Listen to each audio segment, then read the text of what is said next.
She said she had just put in a deer fence last year, and it was life-changing.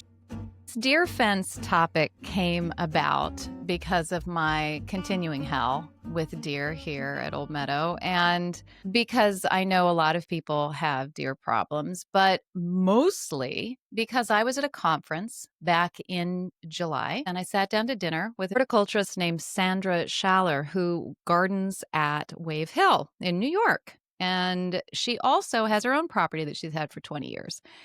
And somehow the subject of deer came up, and her face just glowed. It was almost lit up. I am not kidding, not exaggerating. And she said she had just put in a deer fence last year, and it was life-changing. She couldn't even express how changed things were and how she was now gardening in a different garden.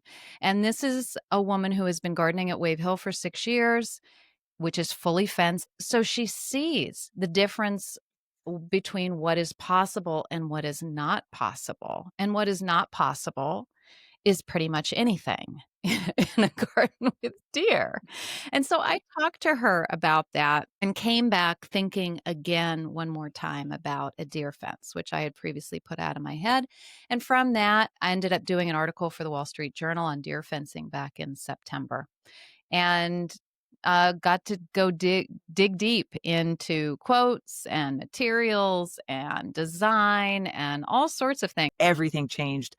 Hostas, hydrangeas, joy. Yes, that woman's glow, the woman that you interviewed. Hosta, hydrangea, joy.